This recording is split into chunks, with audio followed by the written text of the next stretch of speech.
help to rehumanize Muslims, that there's a greater appreciation and understanding. And in that sense, it's not accidental that many of the leaders of the world history movement and the founders of World History Association, they were scholars of Muslim world, or Africa, or China.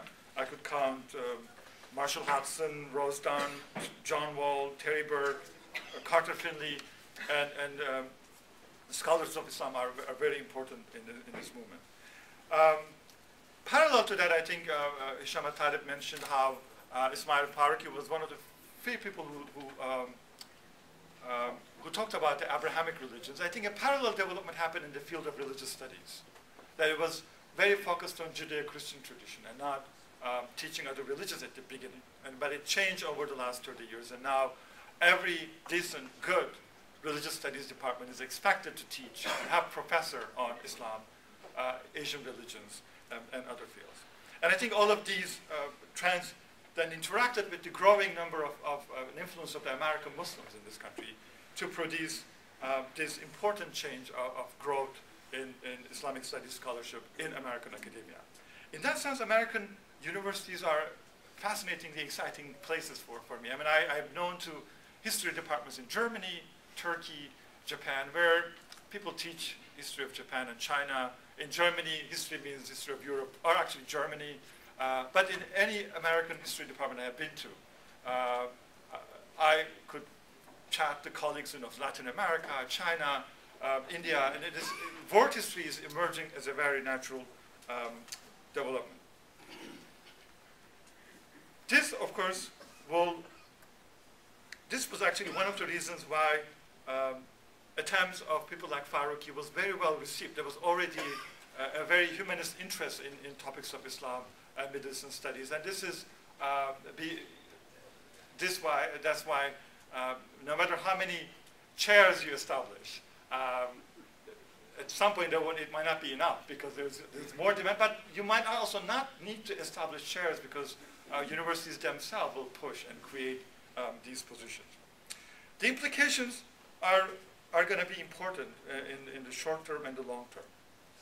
I already talked about the implications for American college students or general American public opinion, that they have a better understanding and appreciation of the Muslim traditions. And in that sense, all of my colleagues, whether they are in the history department or the religious studies department, have their lifelong mission and job ready. That Professor Maria de Kekis here, she will tell you that our students don't know that Muslims believe in the same God that Christians and Jews believe. They have the story of Jesus there, a story of Moses there. They really don't believe that. And I think no matter how much we teach, there's still more room for teaching. And again, the same is true for history. There's so much demand and so much excitement about these topics. Now, you can say, if this is so exciting and it's happening, then why do we still have Islamophobia and so many biased and prejudiced opinions about Muslims? That is a puzzling question for me as well. You can say that I look at the history of Islamic studies scholarship. Everything that needs to be said by people. John Esposito is giving lectures, and I see his name in 1976 together with Farooqi in American Academy of Religion.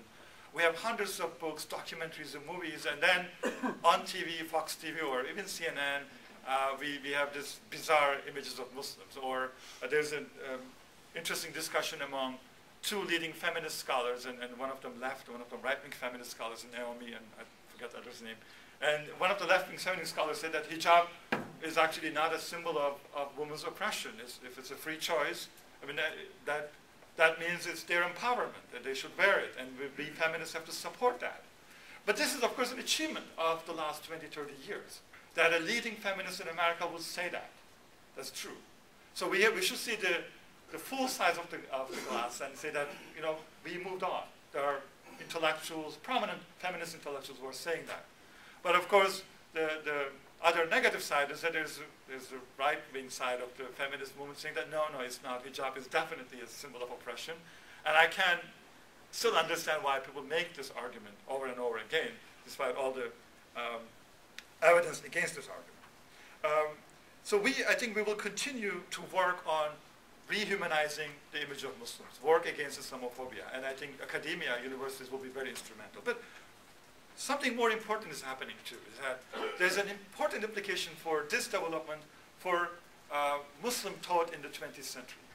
That if you have, out of these 3,000 scholars in American academia, half of them are Muslim, and I don't know how many of them are practicing Muslim, but they are concerned about Islam, Islamic thought, and non-Muslims can be sometimes more important contributors to Islamic thought.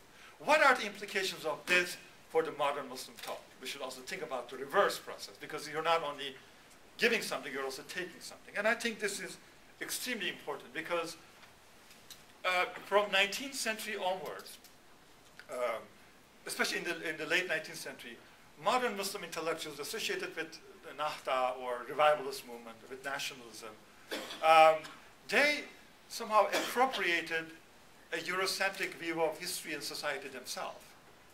It's not, while they were battling colonialism, they themselves bought into the ideas of the superiority of the white people, Europeans, and they ended up producing a lot of discourses on the decline of Islamic civilization. And this is going into some of the most interesting topics on the world history, is that did the Islamic world decline?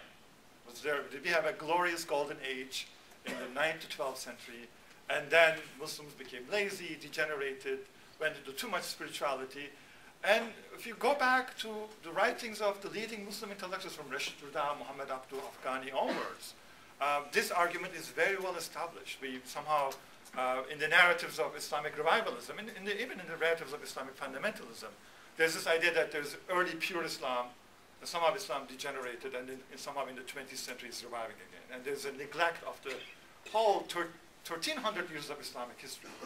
And I think with this interaction with this more of a global humanist development of world history, and dialogue with Jewish and Christian scholars, dialogue with historians of China and India, now scholars came to a more complex understanding of this picture. There is no decline.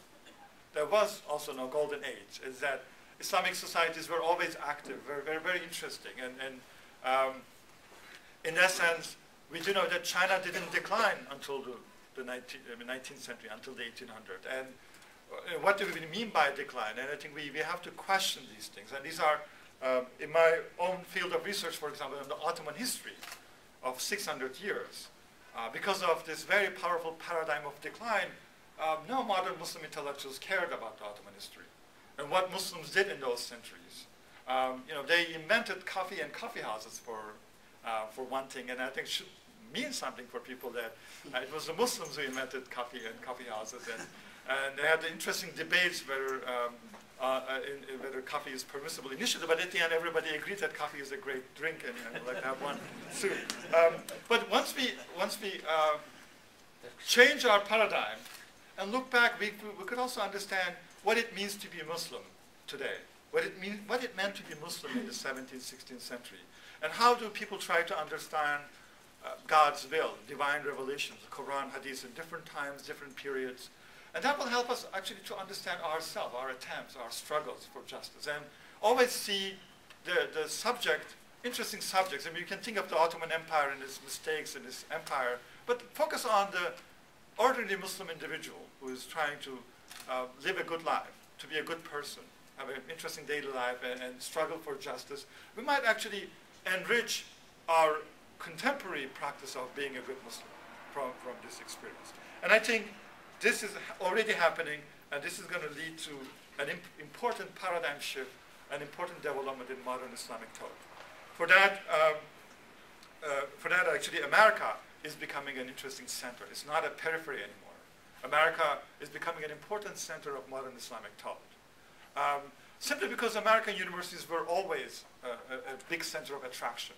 In 1970s, it was only Fazlur Rahman, Ismail Farooqi, and Sayyid Hussein Nasr. It was three prominent Muslim intellectuals. But as a high school student, I knew these people already. Their books were translated into Turkish. But now there are hundreds of young scholars coming, writing very original research. And in that sense, we have to think about the Muslim world and the global Muslim community not as a Middle Eastern center versus American periphery, but in a more complex way where center is nowhere. Every place can be very creative without neglecting other parts of the Islamic world.